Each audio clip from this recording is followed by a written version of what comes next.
Nos anos 80 e 90 foi uma época especial para todos os fãs de artes marciais, com o surgimento de grandes nomes como Van Damme, Jackie Chan, Jet Li, Chuck Norris, Steven Seagal. Mas além deles, houve outros nomes que prometiam muito, mas infelizmente acabaram esquecidos nas prateleiras dos filmes B. Olá, eu sou Max, e seja bem-vindo ao Curiosidades Nerds. Hoje, você vai conhecer 7 atores que quase chegaram lá. Tinham talento, carisma e até bons filmes, mas, por algum motivo, não venceram a corrida para o sucesso. 7. Michael Dudikoff. No começo dos anos 80, enquanto muitos astros das artes marciais só conseguiam papéis direto no mercado de vídeo, Michael Dudikoff conseguiu algo raro. Ele começou no cinema de verdade. Eram papéis pequenos, é verdade, mas ainda assim era na tela grande. Seu grande momento veio quando foi escalado para protagonizar American Ninja, filme que, junto com suas sequências, marcou a infância de muitos através de suas intermináveis reprises na sessão da tarde e temperatura máxima, na Globo. Com um orçamento de apenas $1 milhão, American Ninja surpreendeu ao arrecadar 11 milhões nas bilheteiras americanas. Um desempenho quase idêntico ao de outro astro que viria a surgir mais tarde, Jean-Claude Van Damme, com O Grande Dragão Branco. Mais do que isso, quando Van Damme ainda era só mais um figurante em busca de uma oportunidade, Michael chegou a ser citado como exemplo de estrela a ser seguida. O sucesso de American Ninja rendeu continuações, mas aí as coisas começaram a desandar. Apesar de American Ninja 2 ainda ter ido bem, a Canon começou a cortar custos, e para o terceiro filme, o orçamento despencou junto com a qualidade. Dudikoff pulou fora. Nos bastidores, muita gente dizia que o motivo era o baixo orçamento e a má qualidade da produção, e ele pode ter tomado a decisão certa. Porque American Ninja 3 foi um desastre absoluto, fracasso de bilheteria e massacrado pela crítica. Mesmo assim, os projetos que Dudikoff escolheu depois também não deram certo. Filmes como Platoon Leader, River of Death e Midnight Ride chegaram aos cinemas americanos. Mas nenhum encontrou público, nenhum recuperou sequer o baixo custo de produção. Com isso, os estúdios simplesmente pararam de escalar Dudikoff para filmes com distribuição nos cinemas. Ele foi forçado a voltar para American Ninja 4, que também fracassou. Nos anos seguintes, Dudikoff ficou preso em filmes B, e nem dos bons. A maioria das suas produções tem notas em torno de 4 de 10. A qualidade caiu tanto que ele acabou desaparecendo do radar, como um ninja na calada da noite. 6. Olivia Gruner. Diferente de Michael Dudikoff, Olivia Gruner era um verdadeiro artista marcial. Olivia Gruner teve uma oportunidade real de se juntar à elite dos filmes de ação nos anos 90. Seu primeiro papel de destaque foi em Nemesis, 1992, dirigido por Albert Pyun. Um cineasta que, embora não fosse um nome de peso em Hollywood, tinha talento para extrair o máximo de orçamentos modestos e criar filmes visualmente impactantes, especialmente para fãs de ficção científica. Nemesis era basicamente uma mistura de Blade Runner com O Exterminador do Futuro, só que feita com um troco do lanche. Mesmo assim, o filme surpreendeu. Foi bem recebido pelo público e pela crítica especializada, especialmente pela estética cyberpunk estilosa e pelo ritmo ágil. Tudo isso com um orçamento mínimo. E no centro disso tudo, Gruner. Apesar do sotaque francês pesado, ele entregava fisicalidade, presença em cena, e não era nenhum desastre como ator.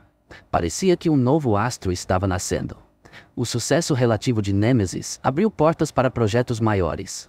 A imprensa chegou inclusive a apontá-lo como o próximo Van Damme. Mas aqui veio o problema.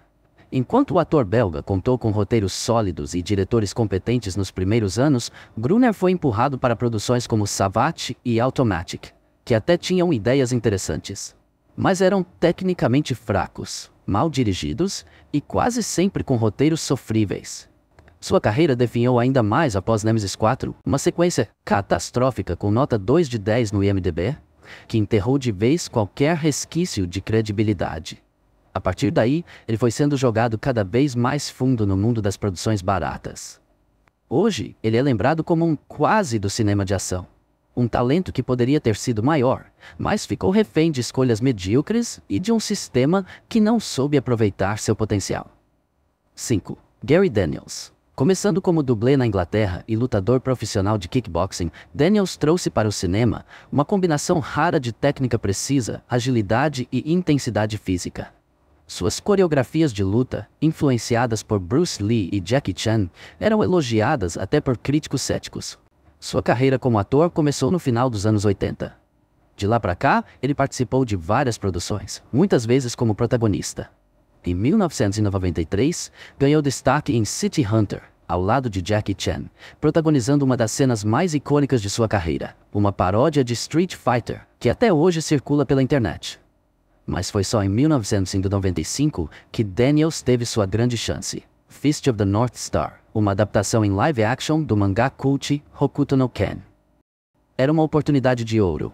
Apesar do orçamento limitado, o projeto tinha o apelo de uma franquia famosa e uma base de fãs fiel. Mas o resultado?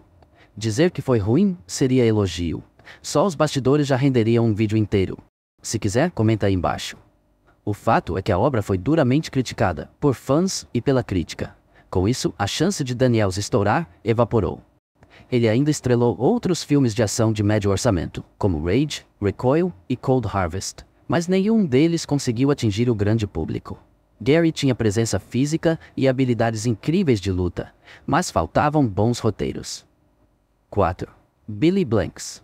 Billy Blanks começou nas artes marciais aos 11 anos e rapidamente passou a vencer torneios locais, estaduais e nacionais.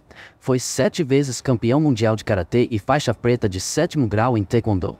Em 1980, foi nomeado Atleta do Ano pela União Atlética Amadora e entrou para o Hall da Fama do SA Karate.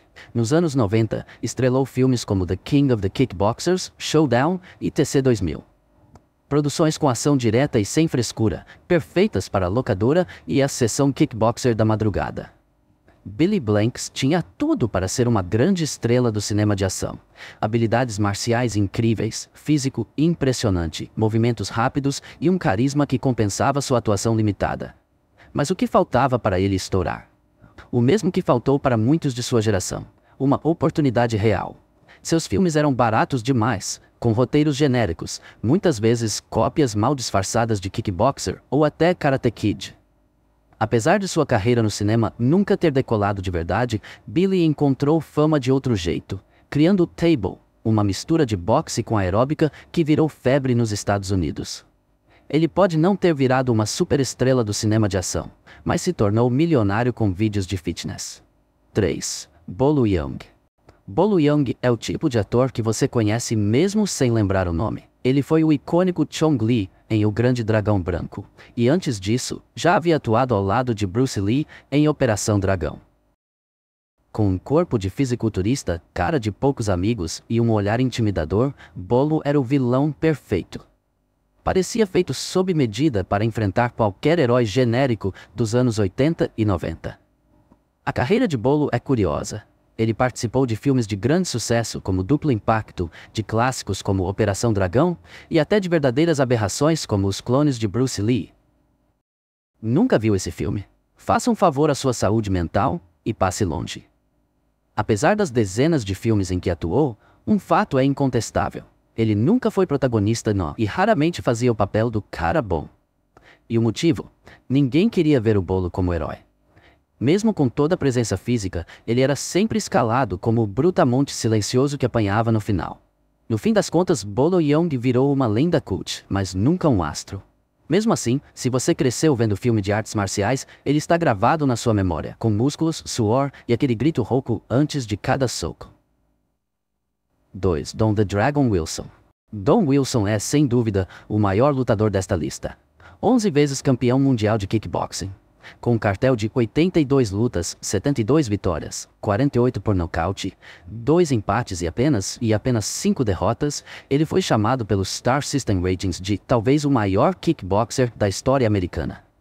Sua transição para o cinema foi incentivada por ninguém menos que Chuck Norris, que frequentava suas lutas e chegou a anunciá-las. Chuck sugeriu que ele tentasse Hollywood, e assim nasceu Don the Dragon Wilson como astro de ação. Em 1988, ele foi escalado para Blood Fist, produção de Roger Corman. O filme virou sucesso no nicho e rendeu 7 continuações. Wilson estrelou mais de 30 filmes de ação, e até hoje é respeitado como lenda do kickboxing. Mas, ao contrário de Norris, Wilson nunca teve um filme de estreia marcante nos cinemas. Mesmo seu maior sucesso, Blood Fist, era só uma cópia barata de O Grande Dragão Branco. Ele nunca saiu do nicho.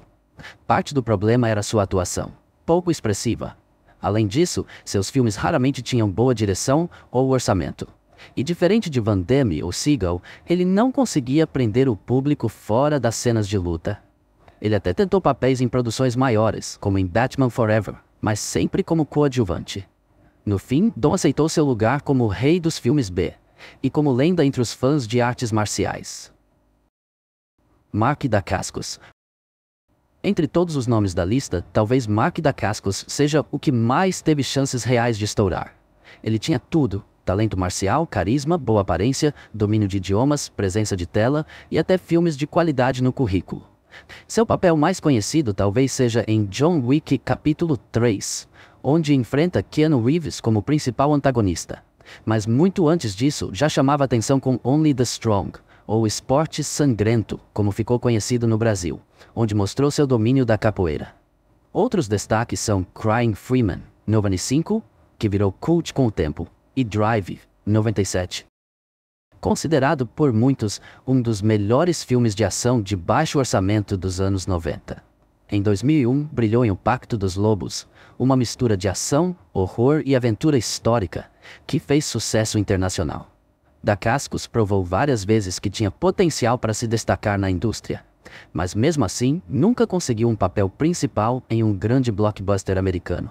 Ele era escalado com frequência, mas quase sempre como coadjuvante ou vilão. Alguns dizem que o motivo era seu perfil exótico demais para os padrões da época, o que dificultava seu protagonismo em Hollywood. Hoje, ele continua na ativa, aparecendo em séries e filmes menores, além de ter se tornado famoso como apresentador do programa Iron Chef América. O estrelato que parecia inevitável, no entanto, nunca chegou. E aí, você já conhecia esses atores? Acha que faltou alguém na lista? Deixa aqui nos comentários e aproveita para ver nossos outros vídeos. Até a próxima!